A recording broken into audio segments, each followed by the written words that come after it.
Hello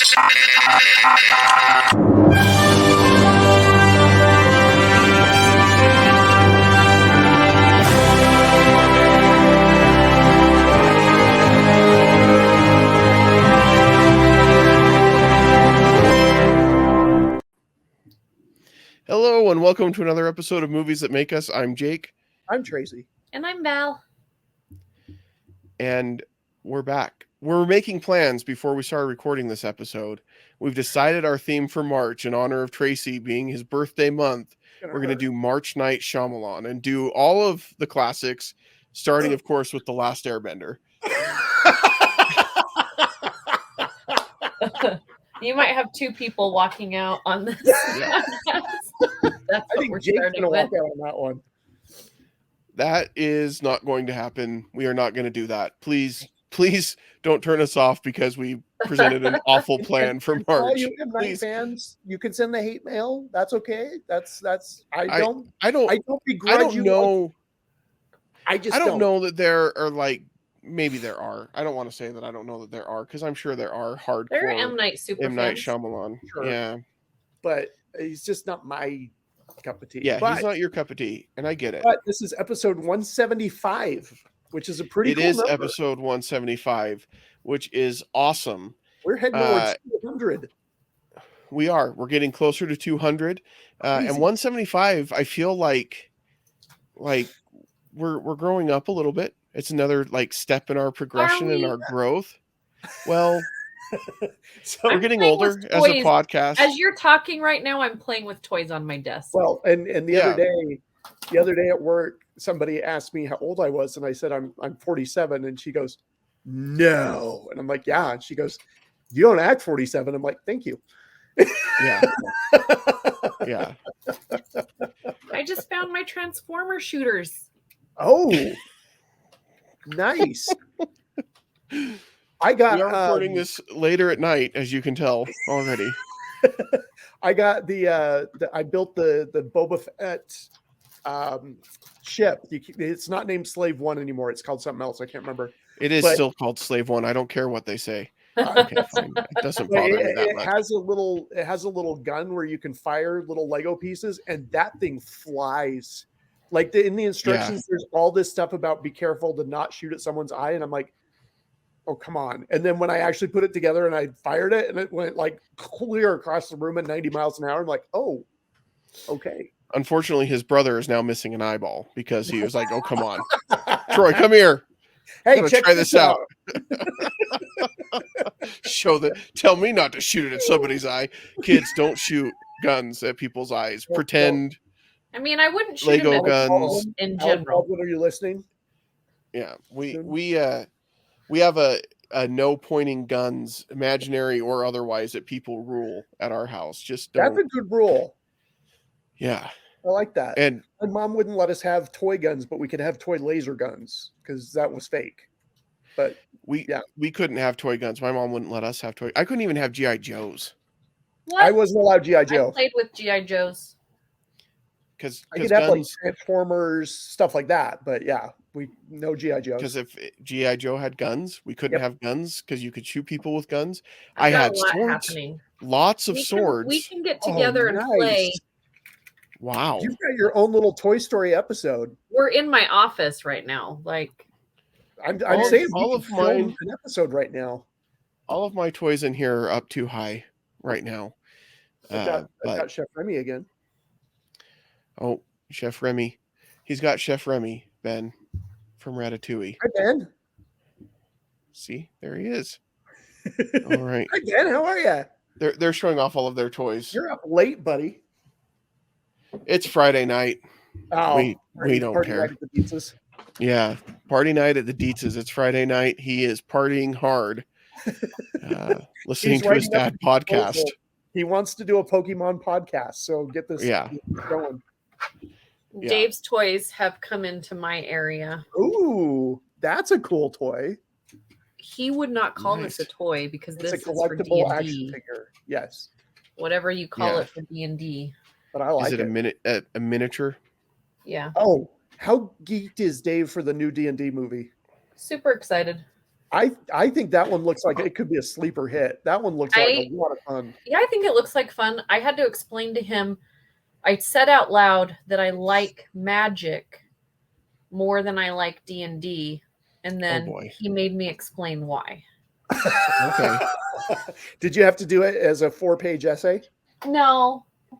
He just likes no, he likes to know why. Yeah. Yeah. Look at I also have a little pencil box. You got all the cool stuff. Was that the moment where you realized, though, Val, that your life had taken a very nerdy turn? I mean, the fact that you had to explain why you liked Magic the Gathering more than Dungeons and Dragons. D&D? No, that was months ago when I actually recognized it to myself. That's good. But when I had to explain it, I was like, whatever.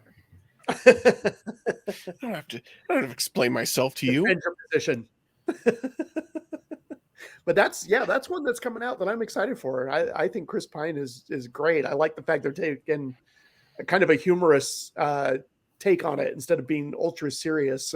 Yeah, I miss Chris Pine. So he was in a really bad movie 2 years ago, and he needs to come back and do something 84? good. Huh? Was it 84? He was in that one, and it was not good. I forgot about that. No, it was like a movie that was supposed to be like all sexy and dark and fun, and it was just bad. Don't Worry, Darling. And it had Thandie. Oh, Thandie Newton. Oh, what was that one? Shoot. It's bad. Just don't even think about it. We don't need to know because we're not going to talk about it along with all of M. Night Shyamalan's work. We're just not even going to bring it up.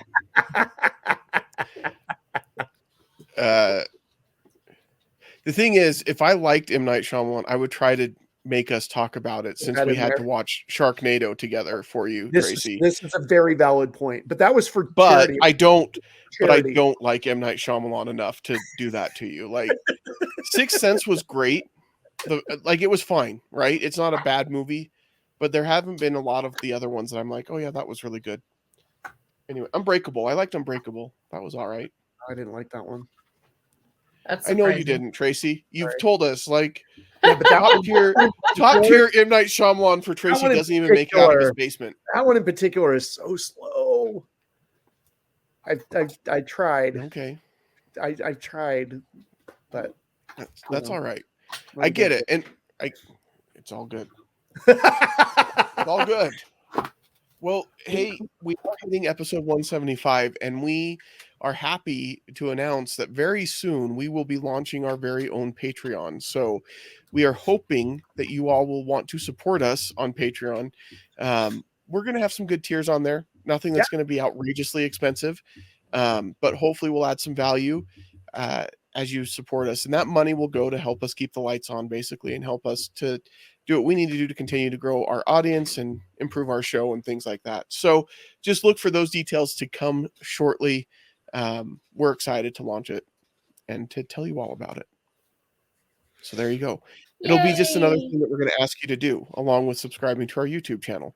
Which, by the way, if you haven't subscribed to our YouTube channel, like this video and leave a comment on which M. Night Shyamalan movie is your favorite M. Night Shyamalan movie. Jake, you're driving the audience away. Come on. I'm driving you away, Tracy. And I represent. All right, no, I don't. You too. I'm sure you're one of a kind, Tracy. You're one of a kind.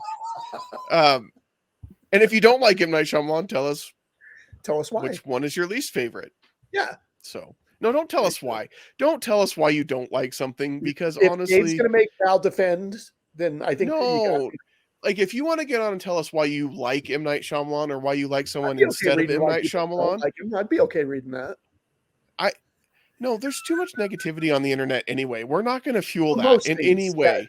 For most things, no, but not no.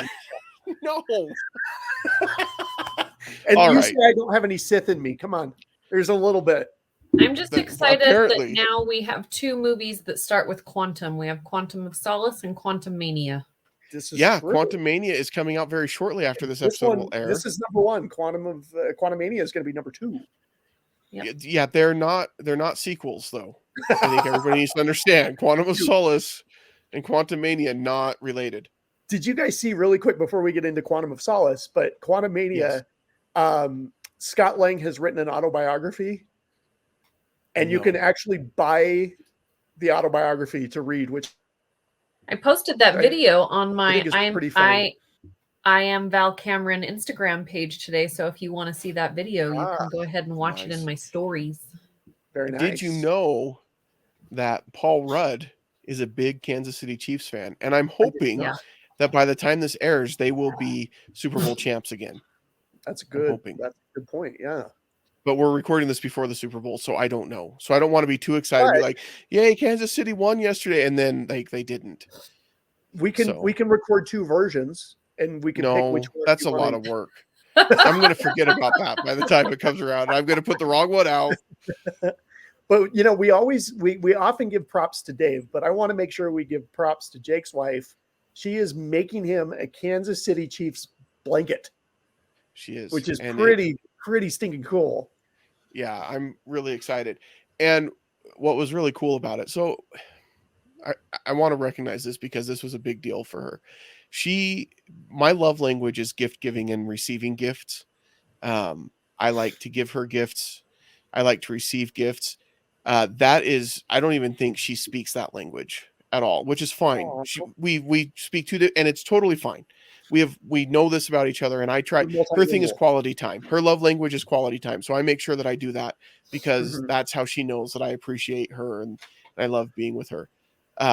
But she thought of this blanket. She saw the colors at the store, the yarn, and she's like, would you like it if I made something like this for you? I said, that would be awesome. And so it's like totally from the heart, and she thought of it, and it was just really cool. My love language is M. Night Shyamalan movies. You're dead to me. Dead to me.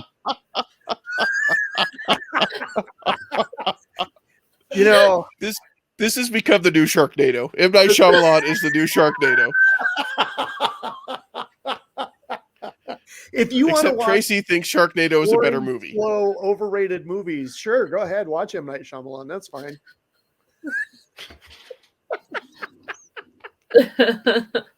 Oh, this might be one of our best intros that we've. Yeah, I know we've done our 10 minutes of nonsense, but this was what if M. Night Shyamalan made a James Bond movie? Well, then in the end, it would all be like a dream or some weird twist that doesn't make any sense, and it's fine. Quantum of Solace. This is Daniel Craig's second James Bond movie. It's also Jake's second James Bond movie that he's ever seen. True. If you missed it last week, I confessed I had never seen a James Bond movie before this. I knew of James Bond. You had seen clips, right? Yeah, yes. Like I know like the lore mostly, and I get the shaken not stirred Bond, James Bond. Like he's such a icon of popular culture that you can't not know anything about James Bond. I just had never watched any of the movies, but now I've seen two. And he's growing on me. Love Quantum of Solace. So what we get in these first two are remakes, right? I mean, most of the James Bond movies are remakes from James Bond movies that we've already seen, and they just like make them better. But what I love about this one is we get more Judi Dench. We get more Jeffrey Wright. I love Jeffrey Wright. I love his character throughout all of these movies, and I love the bond that James and him make together. Didn't mean to say it that way. No, that was perfect. And then I also love we get David Harbour. I haven't watched this one. I forgot he was in and this. I didn't even know he was in it because when the movie came out in 2008, I didn't really know who David Harbour was. So I was like, this is just another guy. I don't think anybody did. Bond movie. Right. Like his mom knew who he was. But other than that, I don't know that anybody knew David Harbour. When he showed up on the screen, I'm like, holy cow, that's a very young Hopper from I had to Stranger Google Things to make sure it was him. Yeah. Yeah. Oh, you know right away it's him. He just got a stash. I was pretty sure, but I wanted to be 100% positive. So yeah. Yeah. Except I don't like him in this movie at all. I mean, he does a great job, but I just don't like him. I don't think you're supposed to like him, but I know the last episode when we talked about editing, right away when this movie opens up, you get action like almost right away, but you also get some quiet scenes. There is a scene where he's walking up stairs and through hallways, and the editing is so quick and fun. Yeah. You don't think so? Tracy disagrees. The editing in this movie makes me ill. Like, it's edited within an inch of dying. Like, I know the scene you're talking about, Val, and it's like, you don't need to fast edit this. And I just love it that they make it seem like he's going so far because you're in this very confined space, and then the camera angles that they give you in, like, I love the architecture and the cinematography of that space, and how you're going from one to the other to the other to the other just makes it feel like it's going on longer than it is. And I liked it. I like architectural shots like that when you take advantage of the space that you're in. I do too, but you're only putting each shot on the screen for like 10 frames at a time. Yeah. It's my brain can't work that fast, I guess. Like, I can't stand the Bourne movies because it is edited the same way. It is like close Hold up. on, wait. You can't stand the Bourne movies? The action scenes are edited and filmed in tight close. I don't know, Jake. If we can even, I don't know if we let it back in. How did we not know this about like him M. Night Shyamalan? We got sure. in a show together. He doesn't like the Jason Bourne movies. Tracy, listen, M. Night Shyamalan is fine. We get it. You don't like it, but man. Here's the thing. This is what's happened, Val. As we started talking about M. Night Shyamalan, we've opened that door for Tracy, and he is just letting it all out tonight. He is just letting it all out. It's like Michael Bay's Transformers. Like, I like action when you step back and you let the scene happen. Like, I love longer shots in action sequences, and I'm like, give the scene time to breathe. It's like every 10 frames you're cutting to something else, and it's so frenetic and it is so jumbled, and you can't, it just doesn't work for me. Okay, but okay. We're just gonna give our grades and be done with this whole episode right now. I get letting the scene breathe, but last week we talked about Casino Royale. And here's what happens in Casino Royale. You've got action. So you're like hyperventilating from the amount of action that there is. And then you don't just let it breathe. You fall asleep in the middle because there's nothing. Nothing. And then it's action. At least it's like action, stop, action. It's not, I feel like it's paced better and spread out better. When you have those quieter moments and he's letting the scene happen, I don't mind the editing in those scenes. It's the action editing that is driving me crazy in this film. And I agree with you, Casino Royale, but there's an elegance to those action sequences. Whereas this, it just feels like... Yes, so the elegant moment where he ran through a brick wall. That was so elegant. Well... I'm gonna get some popcorn. This is fun. It's late. I forgot what I was gonna say. That was a good one, buddy. Sorry. But it's just like, okay, so Mark Foster, who did a great job with Finding Neverland. He did a really good job with let me pull up his resume here. Christopher Robin. I thought Christopher Robin, like, that made me cry in the theater. That was really well done. World War Z is not good, but I think he's a weird choice to direct a James Bond film. Yeah, I can see that. If you enjoy his Finding Neverland and Christopher Robin, but you didn't enjoy World War Z, I could see saying, yeah, he's kind of a weird choice for James Bond. Yeah. Because I don't think action when I think Finding Neverland. No. Or Christopher Robin. Except for the scene where Pooh has the high ground, which of course leads to a great lightsaber duel. That is one of the best memes of all time. That meme is just brilliant. And it's interesting because it's the same cinematographer and same editor from those films that came over to this one. So for me, these guys don't fit into what I think of as action film and filmmakers. And some people can pull that off, and I don't think they did. Yeah, that's me. But let's talk about why you liked it. Let's go. I mean, I feel like I'm questioning everything about my life right now. No. I feel like nothing I can say is justified now, Tracy. Okay, so I didn't say much during the what one was it, Mrs. Harris? So I'm making up for it in this one. Well, were you going to say stuff like this about Mrs. Harris Goes to Paris? I know better than that. Because if that's the case, then it's twice now. We've kicked him out twice now. It's a new record, Tracy. Mrs. Harris. I gave it like an A-, I think. You did.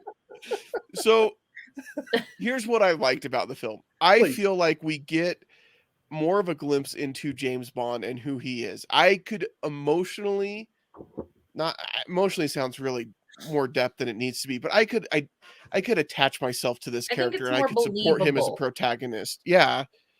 And like at the end of Casino Royale, he's like, yeah, that she betrayed me, she's dead. And he keeps saying that in this, but then you get the glimpses into the fact that like he's really upset about Vesper and he really regrets what happened, and you know, he makes amends with Mathis, and like okay, he's a much more likable character for me in Quantum of Solace than he was in Casino Royale. I could totally. I'm not leaving kind of that the residue from the previous Bonds are now all the way gone in this one. Yeah. Nothing is worse than Bond residue. His own Bond. There's nothing. Go ahead. Sorry. There's nothing. I feel like this is his. Like I felt like Casino Royale, it was like we didn't know if we should let go of everything yet because we have an audience that loves the feel of what used to be, and so I feel like this is Daniel Craig's movie at this point. Like I feel like this is his James Bond movie. When we get to Quantum of Solace, I think that his relationships with everyone surrounding him are more believable. I feel like they dig a little bit deeper into what they want people to think about him. I think that's definitely true. I think with Casino Royale, when they announced Daniel Craig as the next Bond, a lot of people, like, there wasn't a whole lot to be familiar with from what he had done. There was a lot of backlash. Yeah, because he was not the traditional look for James Bond. Right. And there were a lot of concerns about it. And I think with Casino Royale, you may be onto something about it. They played it a lot safer because they wanted it to feel... Well, they needed to. Yeah, they had to. But with this one, you can tell they're all in on Daniel Craig. They're all in. It's like The Force Awakens. You've got to reassure the fans that this is the stuff that you love. But we're also before pulling the carpet out from under him completely in The Last Jedi, but in really good ways. And then screen it all up at the end. You can comment whatever you want on this video, but not a single comment about The Last Jedi or Star Wars. Okay, we're just going to delete them. I am right there. Don't kick me out on this one. I'm with you on this one. I know, but I didn't like it at first, but I have grown to like that one. I know, and I appreciate that, but I think you're right. It had to be reassuring. Casino Royale was very much like, look, this is going to be James Bond. It's going to be fine. And then this was very much, this is Daniel Craig's James Bond, and this is the direction we're going. Yeah. And they could be a little bit more all in, and you could tell, like, we got much more of the character this time. And I think that was for me, that was a good thing. That's what I need in a story, is a character that I can get behind. It's hard for me to have a protagonist. So I'm like, a good example for me is I watched the first season of Cobra Kai, maybe the second season, and the whole time I'm like, I don't know which side I'm supposed to root for here, because I don't like any of these kids. Yep. Totally. And not because the kids are fine. I like the kids. The actors are fantastic people, I'm sure. But like, I didn't like any of the characters. And so there was nobody for me to root for. and I need somebody to root for in a movie. And that was Black Adam to me. Like, I'm going, I don't like this character. I don't want to watch you do this. So here's the thing with Black Adam. How do you take someone like The Rock, who just oozes charisma? Like, the guy is overly charismatic, and you tell him, we want you to play this like Kevin Costner in Dances with Wolves. Just please, like, no inflection, no emotion. Like, why are you doing that? I don't know. Yeah. Oh, Black Adam was a mess. Let's not talk about that. Yeah, well, he was an anti-movie. And then he successfully brought down DC Studios. It was awesome. He did what Zack Snyder could not. Despite his best efforts. No. So, yeah. I really liked, again, I like that we built on what we did in Casino Royale with this, that we've got the Quantum group, and you've kind of, this group that's so big and nobody really is aware of who they are, or what they are, and they've got people everywhere, and it just ratchets up that intensity and that intrigue, and I thought that was really cool. Yeah. I like these middle scenes. Like, I don't like the action, but I like the other sequences. I do feel like, though, it's kind of a weak villain.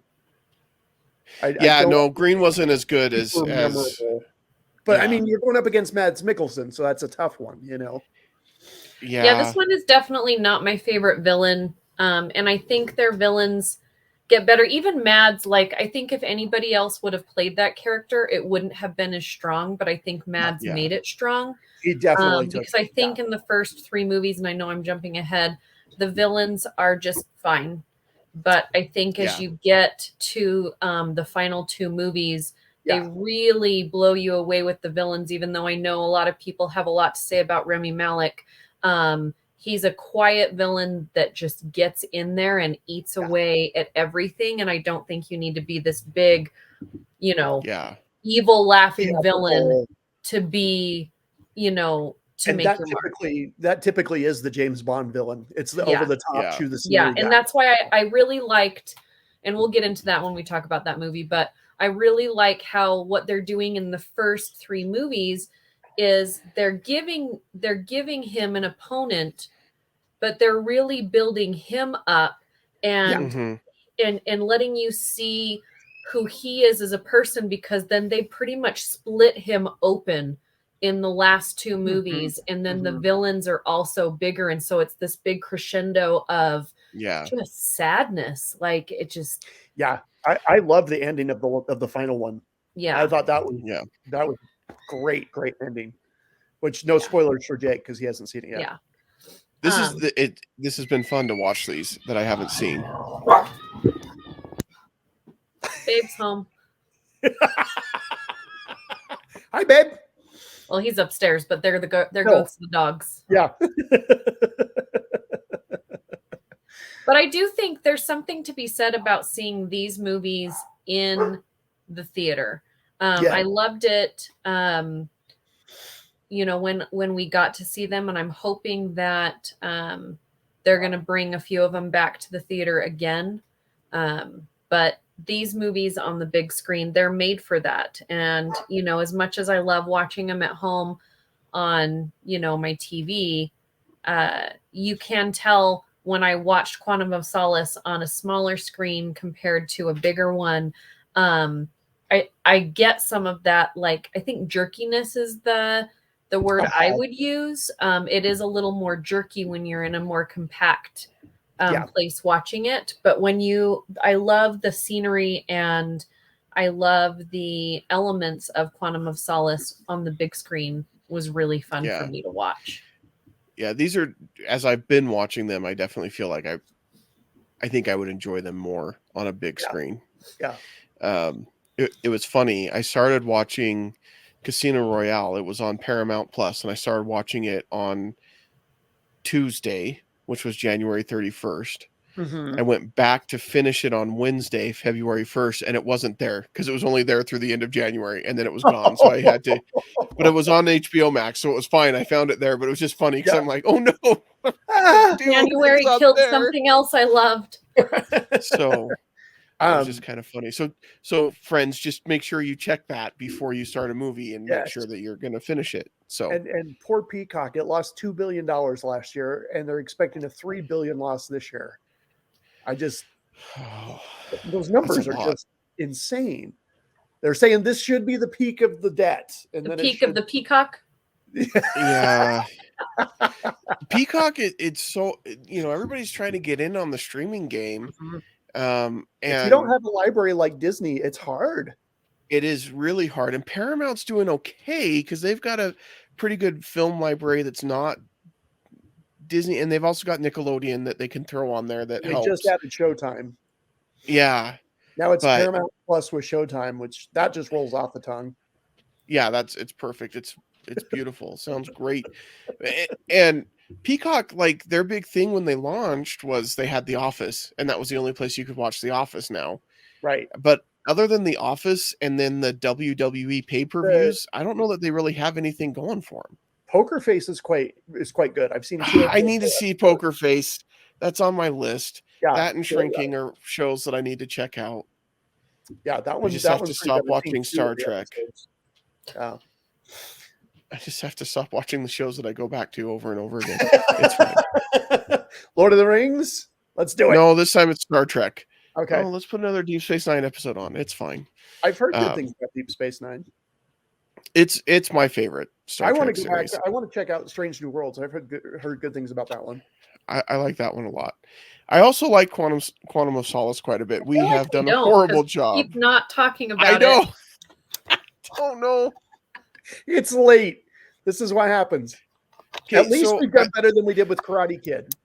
I do love the song for Quantum of Solace. I really, really love like all of the rock openers that I forgot about. Yeah, usually the James Bond, you get the ballad. Yeah. I think I like Casino Royale is better though. That Chris Cornell that's such a good song.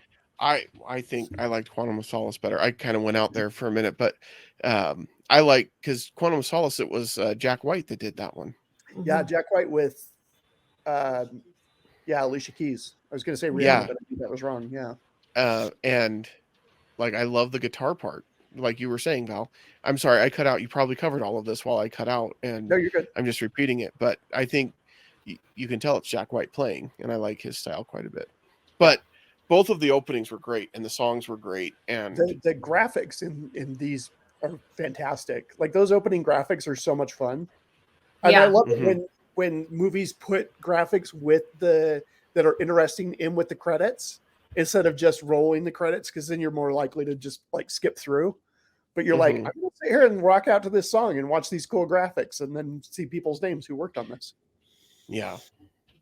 Well, and I feel like that's a staple of the Bond movies, from what I understand. Like a lot of them have the really cool opening credits and really cool graphics and stuff. And of course, the iconic, like him shooting down the barrel of the gun. Yeah. I do like that we also got a little bit more of like the James Bond smirk in this one, where like we didn't really get it in the first one, but again, I feel like he's more in his own skin in this one, so we start seeing that James Bond smirk that he built out to be his own little look that he gives. Yeah. Those little things. It's the little things. Absolutely. Yeah, I agree. I think he was definitely much more comfortable in the role in this one, and I think that comes through in his performance. We don't get a swimsuit scene, unfortunately, Tracy, in this one. Daniel Craig in the Speedo. Although I got to say, Ms. Fields, it reminds me very much of Goldfinger. Yeah. Because she ends up being covered in gold and suffocating to death. And then this one, then she's covered in oil. And it's like, that's got to be a really bad way to go. having oil in your lungs. I think either way, not great. Yeah, she's probably my least favorite female character that we've gotten so far in the Bond movies. She's very limited. She's just not well written and crafted as a character. Like the fact that he basically is like, "Are you going to come back here to the bedroom or just stand out there?" And then like they're in bed together. She's like, "I hate myself." Just like, come on. Just wait till you get to the 60s Sean Connery films.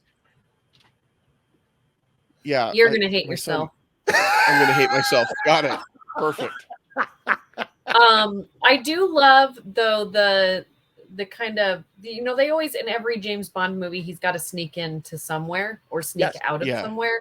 And I do like in Quantum of Solace, this fortress that they've got to get in and out of is energy panels. Yeah.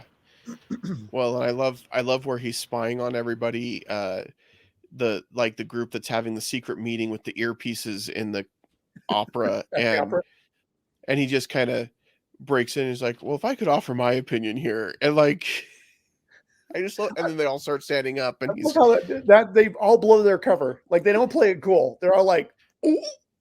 Yeah. But they act like they're playing it cool, like, "Oh no, I've been made. Let me stand up so everybody knows who I am." Use the restroom. Yeah, exactly. All of us at the same time. And they even comment on it. The one lady is like, "Well, this isn't for everybody," whatever the name of the opera was. You're all gonna die. But how like I want to go up to one of those like bathroom door handles and just break it off. Oh, right. Yeah. Like how strong do you have to be? And I know some of it is like physics. Right. Well, but you still have to put the force behind it. Yeah. The force? Yeah. Not the force. Yes. We've moved on from Star Wars, Tracy. Stop trying to bring it back to Star Wars. So in The Last Jedi, yeah, like I love that he just breaks the door handle off and just throws it to the side. Like, nobody's I wish I could do that. I agree, Val. It would be cool to do that sometime. Just break the handle off of a door and. I'm just gonna walk in and somebody's gonna be like, "Can you just, ma'am, can you not get that door open?" I'm going to be over there trying to break it off, but it's going to be like, "Hey, this old lady." I think it's a push, not a pull. Just. Are you okay? Should I call someone? Excuse me. Did you buy Starbucks? Because you're not allowed to use the restroom without paying for something. Paying customers only, ma'am. Just trying to break this handle, and then I got to get to the M. Night Shyamalan movie. The other thing that was crazy about this movie is I learned that everybody that you run into is part of some country's secret spy organization. Yes. Yeah. Like the girl that he runs into is Bolivia, and then at the very end he's like, "Oh, you're Canadian, whatever." And I'm like, they're everywhere. I probably talk to spies all the time, and I don't even know it. Well, you're talking to two of them right now. Oh, I mean, right. You're almost as good at keeping your cover as James Bond is. Because when you think of debonair and handsome, you think of me. That's for sure. I do, absolutely. You're as debonair and handsome as they come, sir. And I will not hear anything other than that. I'm not going to have any of it. But yeah, there's a lot of and then Jeffrey Wright's back, so that's an American spy. Yeah. Yeah, there's a lot of different. I really like this character. I'm really glad that they stuck. I'm a big fan of Jeffrey Wright. With that character, though, I like the juxtaposition of their relationship and how it grows, because they really can't be friends because of what they do, but they really have to be friends because of what they do. Like, you know what I mean? Like, it's just this weird kind of thing that happens, and I like it. And I really like the scene at the bar where he's like, "How much time have I got?" He's 30 seconds. All right, then we don't have much time. And then he's like, just here's all the information you need and run. Yeah. Are you all right, Jake? What's happening? Yeah, well, yeah. So it took me until right now to realize Jeffrey Wright was Commissioner Gordon in the Batman. Yeah. And I feel really dumb. So he was also Bernard in Westworld. Yeah, he hasn't seen Westworld, and he shouldn't ever seen it. This is so true. That is not a Jake movie. Listen, you're not missing out a whole lot. The first season was great, and then after that, you're not missing much. Yeah. All right. Well, good to know. So, but I like Jeffrey Wright as Commissioner Gordon in the Batman. I like him here as Felix. Gordon. Yeah. I do, and the reason it hit me is because I was thinking, Felix is kind of cool because he's like in this corrupt organization, or he's working with a corrupt partner, but he's not corrupt. Kind of like Commissioner Gordon. Wait a second. Hold on. And then I made the connection. But I was thinking Gary Oldman's together, so I've never seen Commissioner Gordon and Felix in the same room. That's all I'm saying. That's a good point. Bruce Wayne has his Batman secret identity. Commissioner Gordon, Felix. I'm thinking there's something there. There's something there. So I give this movie a B. I gotta think.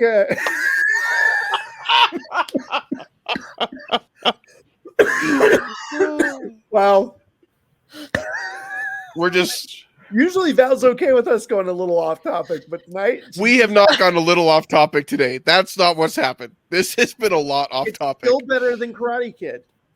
Well, yeah, we talked about the movie. That shouldn't be like. That's our low point. That's our benchmark. Got to clear that. That's our M. Night. I mean, it's still better than an M. Night Shyamalan movie. It's what Tracy's saying. This episode is still better than an M. Night Shyamalan movie. I'm gonna go solid B on this one. I did B- on Casino Royale. I like this one a little bit more, mainly because we got to see more of the James Bond character and who he is. And I did enjoy a lot of the interactions between him and M, and I'm excited to see where that relationship goes. So yeah, B for me on this one. Tracy's I know mine's the same, and I said that myself. I liked this one better. Yeah. But I would watch this movie more than I would watch the other one because I like the characters more and the feeling more, but I think technically it's not better, so that's why they both get the same grade. Okay, hey, babe. That works. Yeah. Hey, babe. Oh, hey, babe. Hi, babes. Hey, Casino Royale or Quantum of Solace? Casino Royale or Quantum of Solace? Which one do you like better? Solace. Solace. Okay, I'm in the minority. You're out, Tracy. I am out. Dave's replacing me from now on. I would. Well, no. We don't want to have a show where we all agree all the time. That's not what we're going for. We would love to have Babe on the show for sure, but no, we're not going for. When we talk about the D&D movie, Babe will be on the show. Oh, absolutely, absolutely. Yeah, this one, I fell asleep and I had to go back and start over.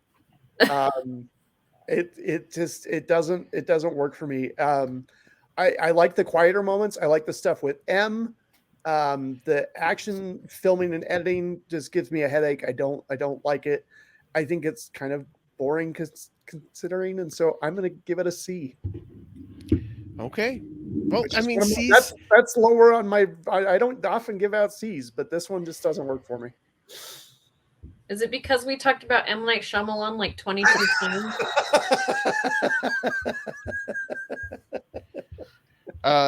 C is still a passing grade. Again, there are math tests that I would have killed to get a C on. Yes. That's why I studied history. Yes. I didn't have to take as much. Wait, what do you do for a living, Jake? Well, I should have done better in math, and I should have studied math. I work in finances. It's fine. I feel like, did you have to show your grades to get your job? No.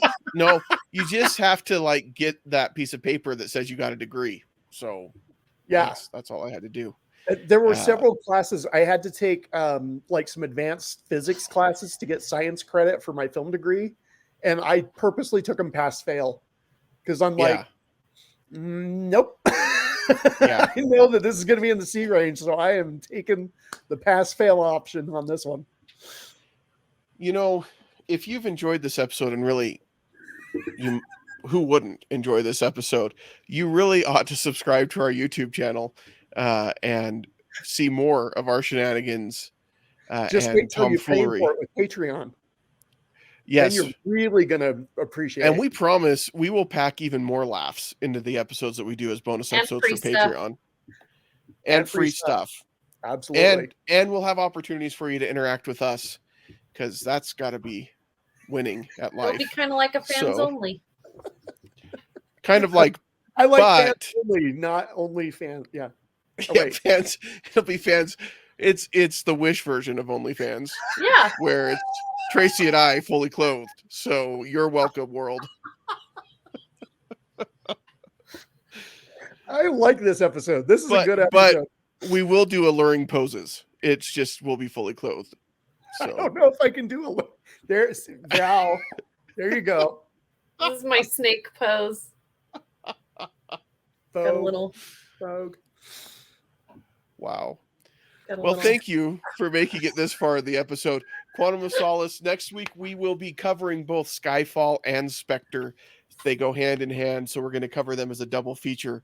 And because we're covering two movies, chances are we'll talk more about the movies than not the movies. And I think I like those better. It's been a while. I'm super excited about these two.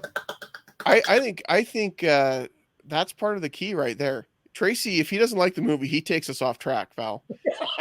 Oh, I see. He also gets kicked out of the episode. Yeah, twice. We'll see if we can make it 3 times next week. You'll want to tune in and see if we can do it. And until next time, we won't see you at the movies.